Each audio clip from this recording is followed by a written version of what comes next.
I am Ferdinand Marcos, and I am the President of the Republic of the Philippines.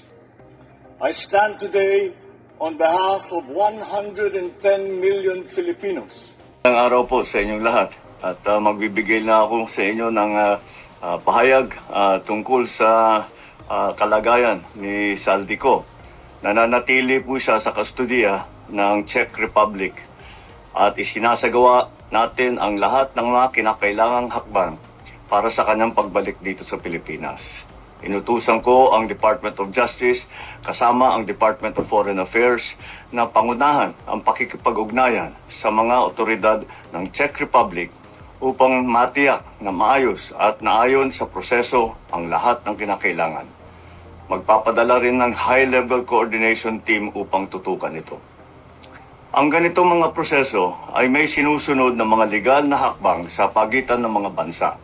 Kaya't nangangailangan na sapat na panahon upang maisagawa ng tama. We will bring Saldico home and we will do so in accordance with the law. He will answer to the Filipino people. Maraming salamat po. Hi everyone, hello universe, it's me again. April 20, 2026. Narinig nyo naman siguro guys ang sinabi ng Pangulo.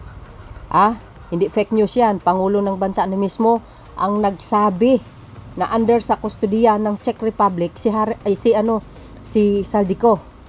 Taliwas po doon sa pinapakalat ni Harry Roque na fake news daw yung sinasabi ng Pangulo. Parang fake fiddlers na ang Pangulo ngayon. We all know naman guys, ang Pangulong Marcos Jr. pag nagsalita yan, 100% totoo. Pangulo ng bansa yan ang dapat na pagkatiwalaan kaysa doon sa isa sa mga abogado na yan na walang ginawa kundi batikusin ng Pangulo, sirain ang imahe ng Pangulo, pinagmumura ang Pangulo, ay yung mga dilis na yan. Bakit kayo maniwala doon? Kasi mga kababayan, sinisiraan ni Harry Roque ang Pangulo. Binabatikos niya na fake daw yun ang pagkakulong ni Saldico. Ayan narinig yun siguro mismo sa bunganga ng Pangulo. Inutusan niya ang DOJ at ang DFA. Foreign Affairs na para tutukan yun. At gagawin niya lahat para maibalik sa bansa at managot sa mamayang Pilipino. Si Saldico, bilyon-bilyon po ang ninakaw nun. Na kung saan inakusahan ng Pangulo na tumatanggap daw ng malita. Yun pala, gawain nila yun. Yun po ang totoo. Sa mga dilis na nagpakalat ng fake news, lalo na yung si Harry Roque, ay mahiya ka naman sa sarili mo, sir. Abogado ka pa naman, tinuturing na magaling na abogado, pero nasaan ang pagiging abogado mo? Ikaw lang yatang abogado na walang kredibilidad. 'Di ba? Lahat ng mga sinasabi mo puro kasinungalingan. Mahiya naman po kayo.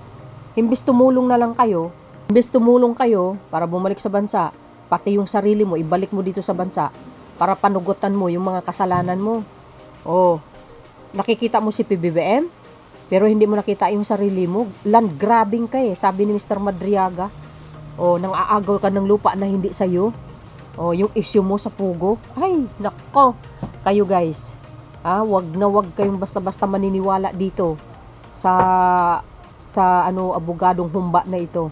Na walang ginawa kundi sirain ng Pangulo. Hindi nyo kayang pabagsakin ng Pangulo kahit anong klaseng gagawin nyo. 'Di ba? Para kahit magpatiwarik kayo or magtambling-tambling, hindi nyo kaya si PBBM. Plano nyo, alam na alam, at yung galaw nyo, nababasa na ni Pangulong Marcos Jr. yun. Yung mga galaw nyo, nababasa ni PBBM yun. Lalo na yung isa dyan, na walang ginawa, kung mag-preskon ng preskon. Babanata ng Pangulo, sabi na walang nagawa. Sus, ina-underestimate yung kakayahan ng PBBM.